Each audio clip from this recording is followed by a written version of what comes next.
Princess Anne. She may be the hardest working royal, but when it comes to her love life, she's far from a fairy tale princess. I'm not totally useless. I was quite well educated, one way or another. She said, "I will marry the man I choose, no matter who he is or what he does." From intense press speculation, there was an awful lot of interest in who she was seeing and what this might mean for the monarchy, to a love triangle with the future queen. She doesn't seem concerned about etiquette from the palace's point of view. And public scandal for a very private princess. Very much. Never been mentioned. Mark was having an affair of his own. He fathered an illegitimate child. Tonight, royal experts and insiders reveal how Anne's 7 love affairs show us what she's really like. In many ways, Anne was a trailblazer. Why did she choose these men? By his account, she was lonely, and he provided that companionship. And despite lies, affairs and divorce, I have no comment to make on the news at all. how has Anne managed to keep her royal reputation intact? She is very shrewd. She knows how to keep information away from the press. Scandal, controversy, and romance. These are the loves of Anne's life.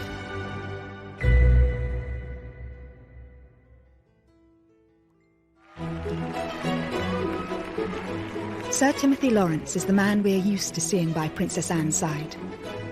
Out of all the royals, Princess Anne does seem probably one of the happiest, happily married, very settled, no drama, no impropriety. The marriage spans 28 years, and as this recently revealed cosy, candid photo shows, they're clearly still very happy together. I think a lot of people think that she's always been married to the same person. Anne may be in a stable relationship now, but it's been a long journey to get there. She had a rumoured 7 relationships, each different from the last. Princess Anne's past is, to say the least, colourful. I mean, we know that she had 7 boyfriends. She was the first royal child to divorce. She married a commoner. She just was rebellious. Some of the boyfriends were considered incredibly unsuitable. This story begins whilst she was still in her youth, and perhaps the world's most eligible princess. And when the press reported Anne's very first boyfriend, it seemed like a perfect royal match. Gerald Ward was a friend of the royal family, a great friend of Prince Charles. He was regarded as suitable, if you like, by the palace, educated at Eton. The family had land in Wiltshire. But at 12 years older than 18-year-old Anne, what was it about Gerald that really attracted her to him? He was drawn to a good rider, a good horseman. Her love for horses was almost all-consuming when she was young. Her father said once, if it doesn't fart and eat hay, she's not interested. They were spotted together shortly after Princess Anne finished her A-levels at boarding school. So this really puts her at, the age of 18, really quite young, feeling out these new relationships and kind of figuring out who she was. It's no surprise that her romance with Gerald fizzled out quickly. I think Anne felt she was being sort of pushed, slightly nudged towards this eminently suitable character. And I think she was very young. He was a good bit older. He was too tweedy. It was clear from early on that the young, strong-minded princess wasn't willing to let social expectations dictate her romantic life. Anne was always clear. She said, "I will marry the man I choose, no matter who he is or what he does." If you had not met a man whom you wanted to marry, do you think you would have married out of a sense of duty? No way. She'd led quite a sheltered life, and she needed to explore. She wanted to enjoy life. The romance was over quickly, but their connection didn't end there. Gerald marked the start of an unusual pattern Anne had with most of her ex-partners. Although their relationship did not last, she remained on very good terms with him, as did the rest of the family. Gerald actually ended up being one of Prince Harry's godparents. The fallout from Gerald showed Anne just how desperate the press were for stories about her love life. She was forced to come up with ways to keep her private life private. She resented the fact that the press would be interested in finding out who her boyfriends were. It also led to this sort of rather difficult relationship that she's had with the media over the years. She often came across as rather prickly, short-tempered. Anne noted this struggle in a Parkinson interview, in typical comedic fashion. Do you ever regret what you say to them? I mean, the report that went around the world was you told one photographer to naff off, I think it was. Do you wish to retract your choice of words, or...? No. Well, there was several of them, actually. Telling the press to leave her alone didn't always work. They soon got wind of another love affair. As quickly as Anne had shrugged off Gerald Ward, she picked up boyfriend number 2, who, unlike Gerald, was certainly not a conventional royal escort. The things that Sandy Harper did, the way he behaved, the way he dressed, that it set off alarm bells throughout the establishment, because although he had this background which was vaguely acceptable, he dressed very much like a hippie. He had long hair, he wore, because she'd escaped the sort of Tweedy world, which was still core to the royal family. After the eminently suitable Gerald Ward, Sandy was a breath of fresh air for the rebellious princess. Not a military man or an aristocrat, but a professional polo player whom she met through her love of horses. They were seen out at the discotheques that were springing up all over London in the late 60s and early 70s. I think one of the most striking things about it is that after an evening out, it was often Princess Anne who drove them home afterwards. She liked men who were fun, and she liked to be amused and entertained, people who were prepared to take a bit of a risk in their private life. The relationship told the world that Anne wasn't prepared to play by the royal rules. She was not a conventional princess, which she wryly admitted herself in the famous Parkinson interview. I didn't really fit somehow the image that the media thought I ought to have. I think, princesses, as you come in sort of fairy story, That's what they are, and somehow I didn't fit. Luckily for the stuffier types at the palace, neither Sandy nor Anne saw a future in their wild romance. He was a bit of a self-confessed ladies' man. He did do an interview where he said, I take a lot of girls out and the relationships don't work out. I think probably that was the most exciting time of her life, in a way, but she knew it couldn't last. So she knew it was almost like she was being allowed to play for a while before the serious business of being a grown-up royal had to begin.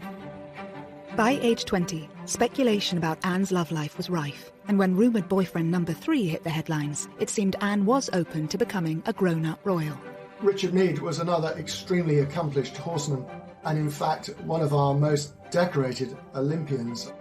His love of horses, that rivalled even hers, seems to have been a huge attraction for Anne. But unlike Sandy before him, Richard also had an understanding of her royal life. Meade was definitely part of that approved social set that it was okay for the royals to mix with, because, they knew his background, they knew his family. He was also quite discreet, which is obviously something that the royals really take quite seriously. And she really wouldn't have been interested in someone that fawned over her and her royal status. But I think for her, the main thing would have been someone that could deal with her no-nonsense attitude. Richard seemed to be the favourite for the princess's hand. I think there was a lot more talk about Richard Meade as a potential husband for Anne than there had been hitherto about anyone else. But Anne's own father had his doubts. Richard Meade, who indeed was a friend of mine, he was unfortunately 12 years older than the princess, age gap between the two, so he was discouraged. Anne was just 20, and Richard may have been just too grown up for the young princess. She seems to have listened to her father, and after less than 2 years, the pair parted ways. She was in no great hurry. Times had changed. She was not under pressure to marry. She didn't have to produce an heir to the throne. It gave her a degree of freedom that her brother never really had to enjoy. And she was determined to enjoy it. And if that meant dating 1, 2, 3, 4, 5 men before she married, then so be it.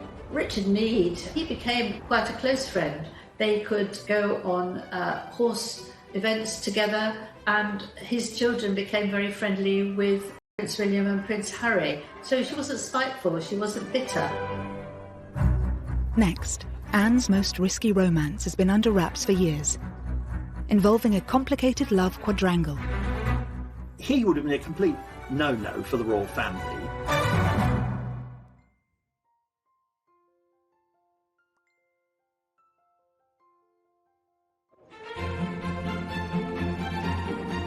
The story of Anne's most controversial relationship that sent shockwaves through the royal circle remains largely untold. By age 20, Anne had met rumoured boyfriend number 4. Andrew Parker Bowles, I think, was a serious contender, a very distinguished army officer as well, and a very great favourite of the Queen. And his relationship with the royal family goes back so far, he was actually in the procession at the Queen's coronation. I think she was very intrigued by him. He was a very suave, sophisticated figure, much more experienced in the ways of the world than the men she'd hitherto been dating. But there was one slight problem. Anne wasn't the only woman Andrew was seducing.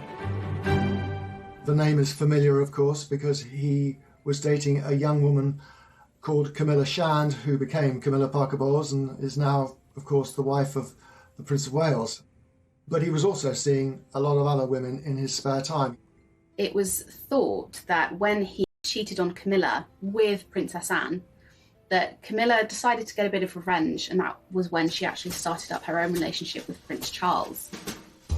Thus began Anne's best-kept secret, a rumoured royal quadrangle involving the Queen's 2 eldest children. The relationship shows that for the determined, forthright Anne, there was to be no settling in her pursuit of happiness, even for the sake of appearances. There's very much a sense of, well, if a guy can do it, why can't I with Princess Anne? She saw in Andrew Parker Bowles someone who was slightly dangerous, if you like, but also great fun. And I think it showed there was an element of that life, and to see where that might lead her. This risky romance did not sit well with the palace, and perhaps, as with previous lovers, this was also part of the appeal.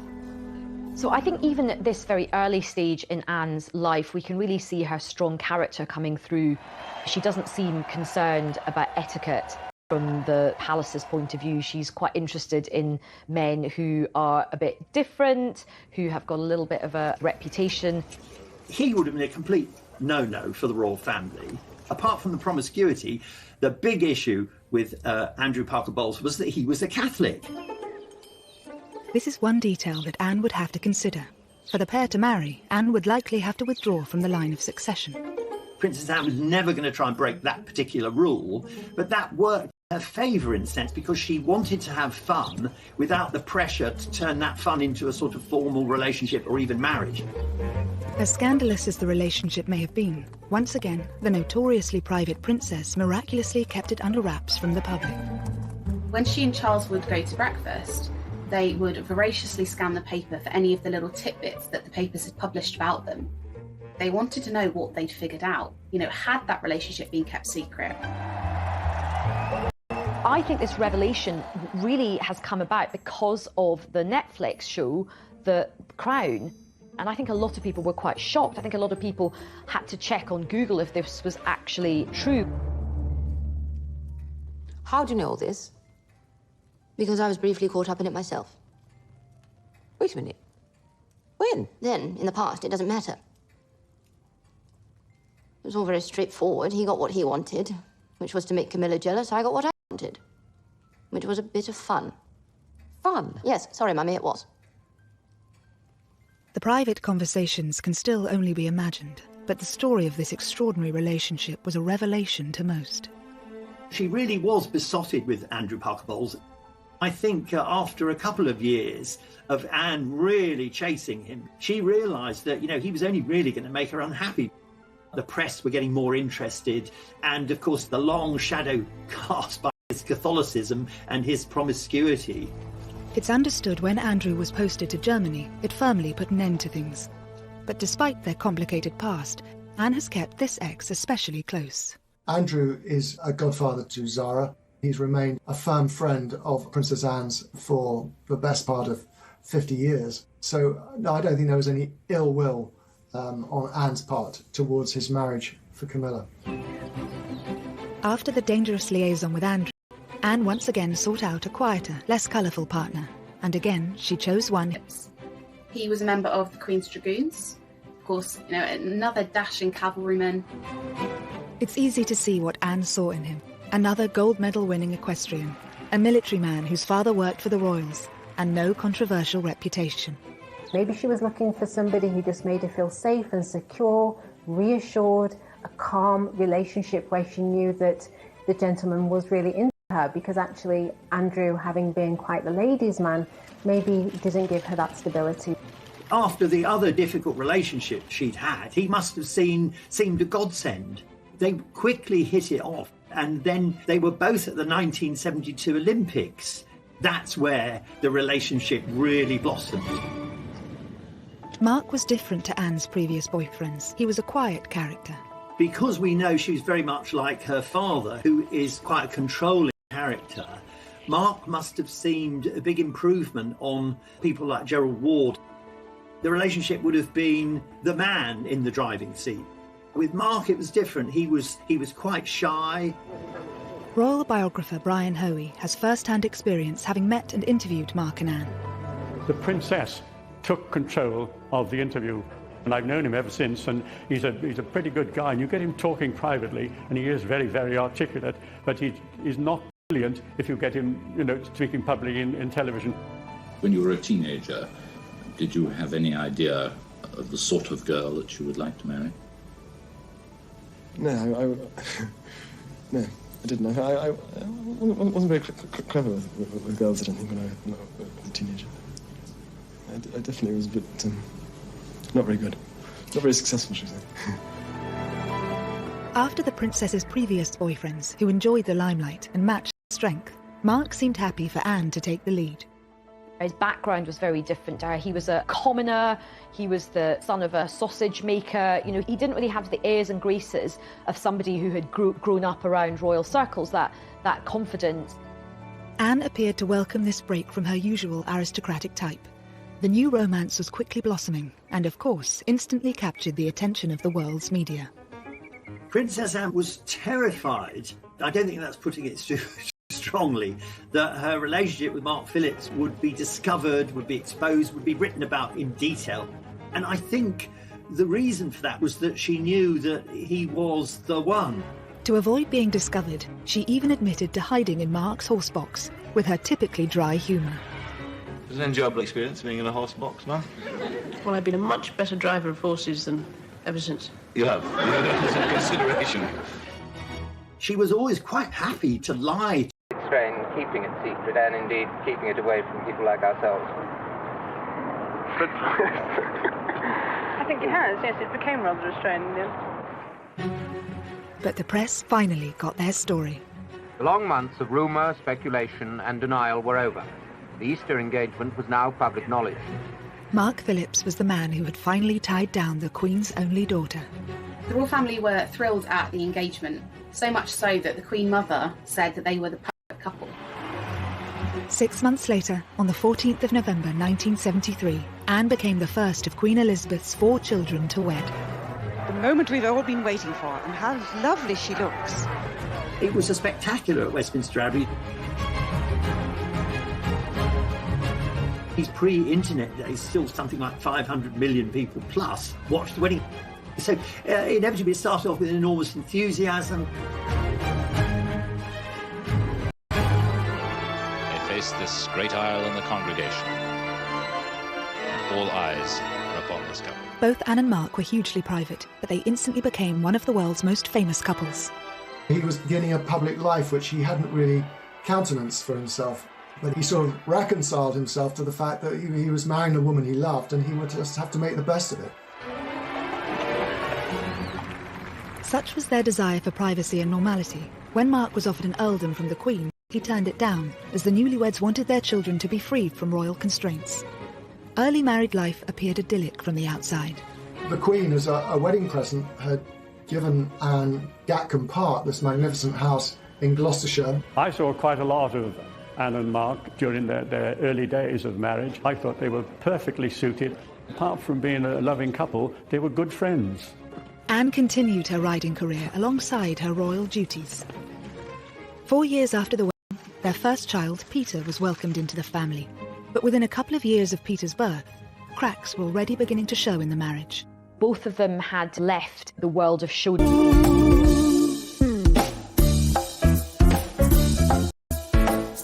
And competing, and he was becoming a farmer and she wanted to devote herself to royal duties. I think they were very much in love, but he was in love with Anne, who was a horsewoman who shared his passion for riding. I don't really think he gave much thought to the other side of Princess Anne, someone who had a full public life as a royal princess, and where that meant he was going to fit in. Mark's ability to look past Anne's royal status seemed to have been an appeal for them both, but he now faced the reality of her role. Mark openly described public appearances with Anne as pure torture. He quickly absented himself from that. He didn't really want to become Anne's +1 on all her trips. It wasn't long before the clearly uneasy balance of power seemed to have caused a divide in the relationship. Perhaps when they got together they were a better match, and as time went on and Anne grew in confidence and involved, perhaps she just outgrew him. I think after time, Mark wasn't really accepted by the rest of the family. They thought he was rather dull and he could only talk about horses. Rather cruelly, it's said that Prince Charles used to call him foggy, in the sense that he was a bit wet and a bit thick. Soon the strains in the relationship would become impossible to hide. And as they say, one thing led to another. And he said that they began an affair.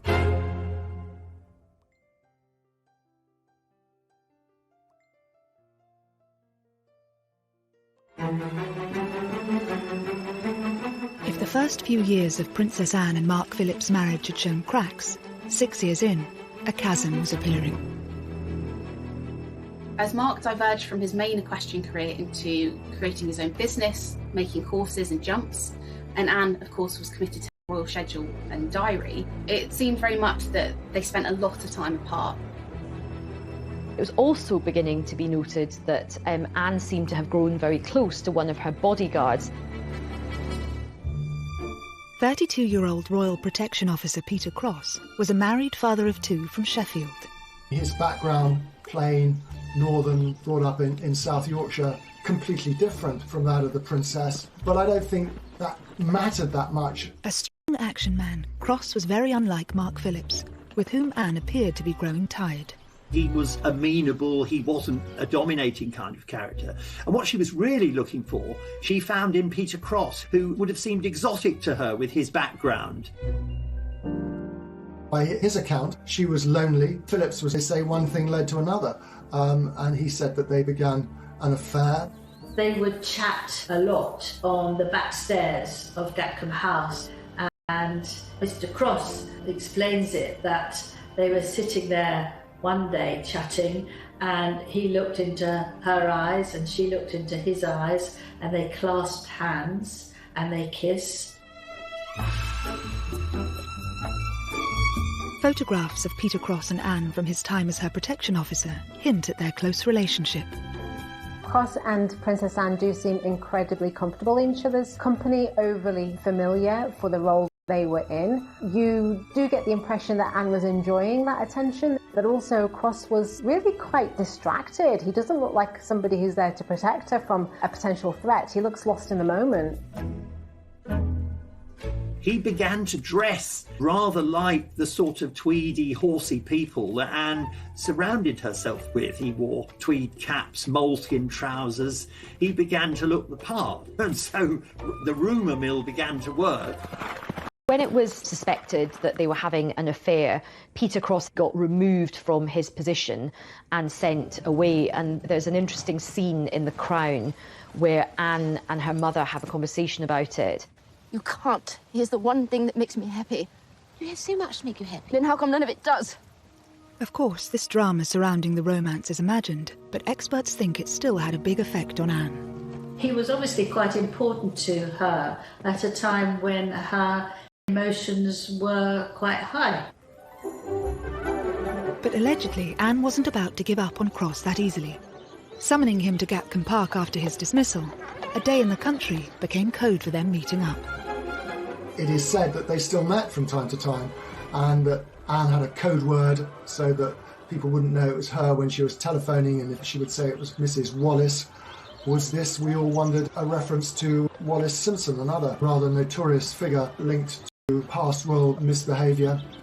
What's quite interesting is that she's quite defiant about this relationship as well. She is a rebel, she isn't going to play by the rules, and even though he's been sent away, she still wants to see him, and she does.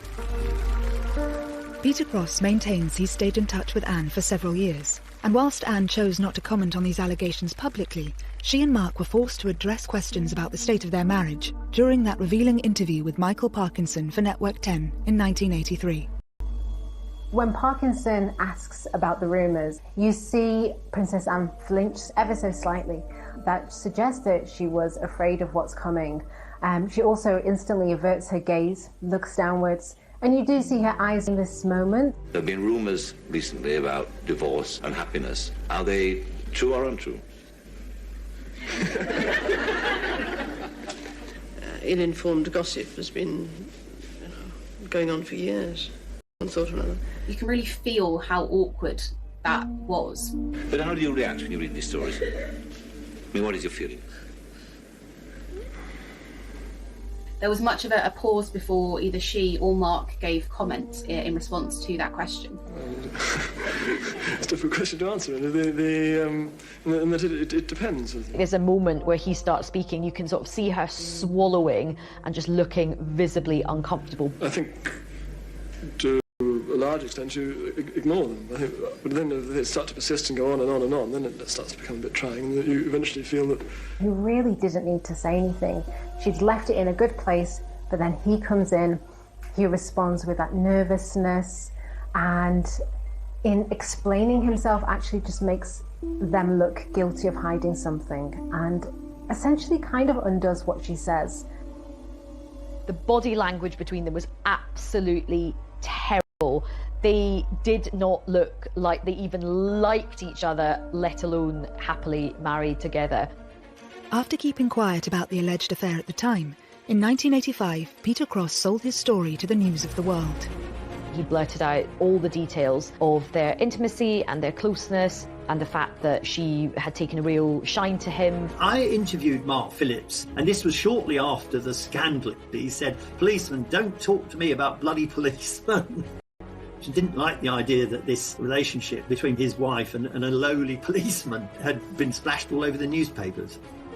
Anne would have been mortified to have heard these stories shared about herself, whether they were true or not. You know, we only have Peter Cross's word for all of this. Anne has never uttered a scintilla of comment about it or not. Anne's ability to remain tight-lipped about her private life may be one of the reasons why she escaped this scandal pretty much unscathed. I think Anne didn't get a huge negative response from the public was because she didn't say anything. She didn't confirm it. She didn't deny it. She just got on with her daily life. She just didn't feel the need to actually address it because it was her private life that the public were not entitled to know about. I think the public's view was that this is just scandalous muckraking, and they were prepared to give the benefit of the doubt. Another reason Anne's reputation remained largely intact following these revelations dealt with Lady Diana. Once Diana arrived, Princess Anne was out of the picture. Here is this young, glamorous, shy, extraordinary young woman who we imagine was going to marry the heir to the throne after a very long time. It probably quite suited Anne in many ways that there was somebody to sort of deflect attention away from her.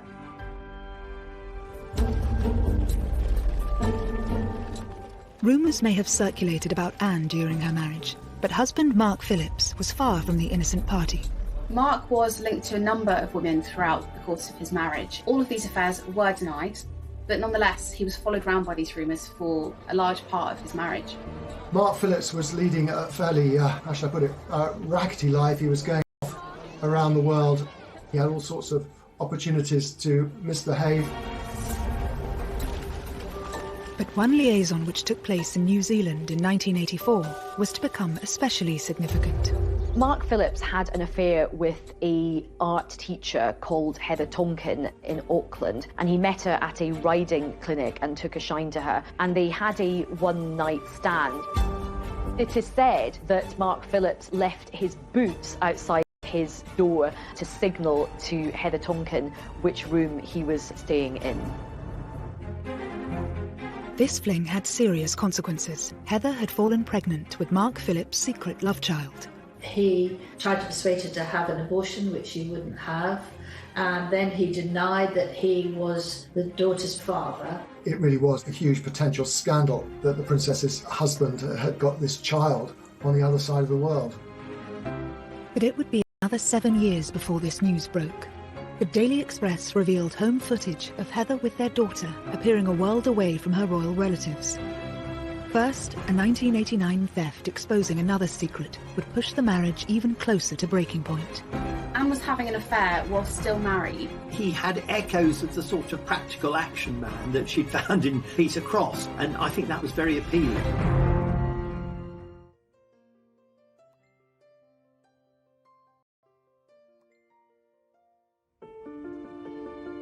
By 1989, Princess Anne's 16-year marriage to Captain Mark Phillips had been dogged by rumours of numerous infidelities on both sides, and the couple were now rarely seen in public together. Although still married, they were leading completely separate lives by then.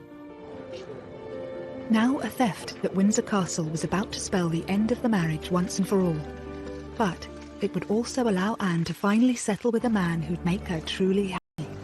In 1989, a set of letters were actually handed to the Sun newspaper. Actually, wouldn't publish their contents. Instead, they passed the letters on to Scotland Yard, and an investigation was launched to figure out exactly how these letters had been taken. The Sun might not have published the letters, but they still got their story. Although the Sun newspaper hadn't published the content of the letters, it was known that they were affectionate. They used terms like darling, so it would have set tongues wagging that there was potentially something going on. With the rumour mill swirling, in a surprise move a week later, it was the palace who named the author of these letters. This is the man now known to have written the stolen letters to the Princess Royal, Commander Timothy Lawrence, equerry to the Queen. They issued a statement, but they denied that there was any inappropriate relationship. They were trying to suggest it was entirely innocent, but the Queen's daughter and the Queen's equerry, as a rule, don't tend to exchange letters. 34-year-old Tim Lawrence had joined the royal household from the Navy in 1986. At the 7th attempt, Anne had chosen a man who could be strong, but also knew how to allow a princess her space. His job as equerry was to accompany the Queen on her official engagements, and on unofficial engagements to sort of make himself useful in the background. I mean, one of his great skills apparently is mixing a very good martini. And what's interesting is that he got this role coming from, quite a humble background. Here's a man who was born in Camberwell, didn't go to one of the great public schools, wasn't linked to the royal family at all, and certainly wasn't part of the horsey world. Tim really couldn't care less about horses, which of course was something that we've seen in many of Princess Anne's relationships, that they were all equestrians.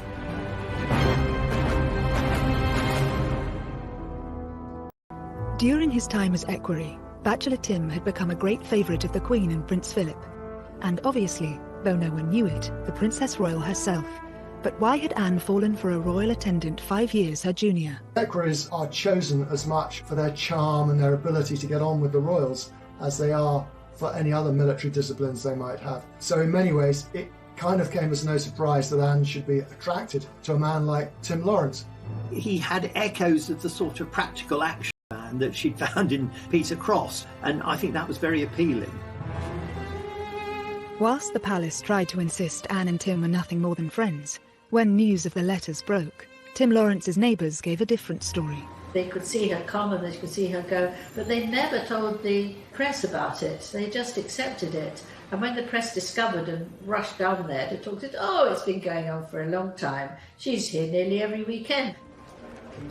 Anne was having an affair whilst not willing to let life pass her by without the support of a loving partner or the joy that comes with having a relationship. She doesn't let societal norms or even royal protocol hold her back. And she's quite modern from that point of view. She's quite sort of forward. The couple's secret was out, and while the Queen apparently gave Tim her full support, Philip was rumoured to be less than happy about his employee's betrayal. And he wasn't the only one. Anne was still married to Captain Mark Phillips, Not one to miss a story, reporters dashed up to Mark and asked him about these letters and what he thought. He found it very embarrassing for him and possibly even humiliating because he wasn't aware of what was going on. While the letter thief was never caught, this revelation sealed the fate of Anne and Mark's marriage, and just months later, in August 1989, they separated. But once again, Anne's reputation emerged intact. It was by then no secret that her marriage to Mark Phillips was not happy, that they were largely staying together for the sake of Peter and Zara. And so I think the public kind of saw this when all these details came out and thought, you know what? We can't blame her for wanting to have a bit of happiness. Tim Lawrence wasn't married to someone else. He didn't have a past. He was such a solid character that it didn't have all the elements of scandal that the papers need. And so I think Anne got away with it. At the time, Anne was adamant there would be no divorce. Divorce? Very much. Never been mentioned by anybody. But this all changed in 1991, when news of Mark Phillips' love child finally emerged in the Daily Express, accompanied by intimate home footage of Heather and their daughter Felicity, revealing their modest lifestyle. While Mark still denied he was the child's father, a paternity test proved otherwise. It gave Anne a legitimate excuse to get out of the marriage.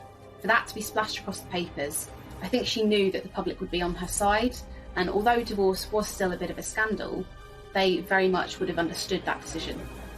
It must have solved a problem that had perhaps been worrying her for quite some time. She may have been the first of the Queen's children to divorce, but the news was overtaken by other much more traumatic events. 1992 is not a year on which I shall look back with undiluted pleasure. Their unhappiness was evident from the moment they arrived. The Waleses, now dubbed the Glums by the tabloid press. The Andrew Morton book on Princess Diana came out, which was absolutely huge. While the royal couple continued to appear in public with their children, the first of a series of... Ferguson Fergie having her toes sucked, which everybody just went nuts about. It turned out to be an annus horribilis. Anne got slightly lost in all of that, and for which I'm sure she'd be very, very pleased. Only 1 month after her divorce, Princess Anne and Tim Lawrence were photographed as an official couple for the very first time. That was her own way of controlling the news and revealing to the world through these photographs that she and Tim Lawrence were now an item. It was an exuberant Anne who was photographed dancing Highland flings at a Caledonian ball in central London. Whilst Mark Phillips had been accused of lacking a backbone and Andrew Parker Bowles too wild, Princess Anne had finally found her Mr. Right in Tim Lawrence, the perfect combination to suit her needs.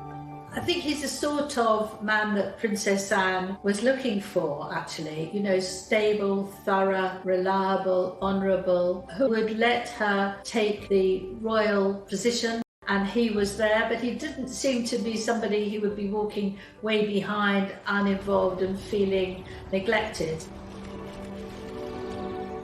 Tim and Anne were married by the end of the year, and this intimate footage of their wedding, captured by a small film crew, reveals the day was a basic affair, in stark contrast to the pomp and ceremony of her grand nuptials 19 years earlier. It was, on the Princess Royal's insistence, a private family occasion at Cratty Church today, a church just outside Balmoral Castle, and one she's been going to since she was a small child. The Princess and Tim went to Scotland to get married because at that time the Church of England refused to marry divorcees again in church, and she wanted to get married in church. She would have preferred it, of course, if there hadn't been a single photographer there. I was up there for it. I mean, at the Times, it was characterised as being rather joyless. I think that was largely because of the time of year, the weather, and the number of guests, in contrast to her grand wedding at Westminster Abbey all those years earlier. But I think that's very unfair. It was the wedding that the two of them wanted. I do think Princess Anne has found her true love. She looked genuinely happy. Some people said they hadn't seen her look as happy for years and years. At 28 years and counting, Anne now has the second longest running marriage in the royal family. Although her love life has courted controversy at times, she can also boast an unblemished public image. Anne has been shaped by each and every one of her 7 relationships, all of them influencing the Princess Royal we know today. I think they show us, in a sense, Anne's journey from this innocent, willful, slightly rebellious girl to the very solid, dutiful woman we have now. Because they were, in a sense, mistakes from which she learned. She's come to quite a strong conclusion about what works for her. She did seek out the sort of love that she wanted, despite many of the constraints that were on her from a young age. I think she's a bit of a beacon for modernity and modern marriages and modern relationships today.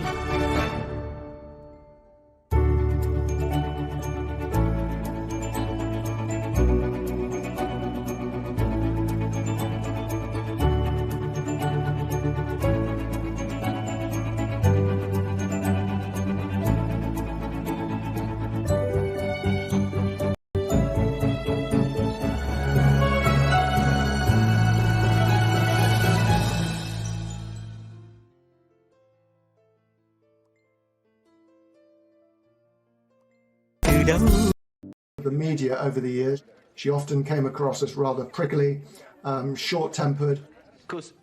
Anne noted this struggle in a Parkinson interview, in typical comedic fashion. Do you ever regret what you say to them? I mean, the report that went around the world was you told one photographer to naff off, I think it was. Do you wish to retract your choice of words, or? No. Well, there was several of them, actually.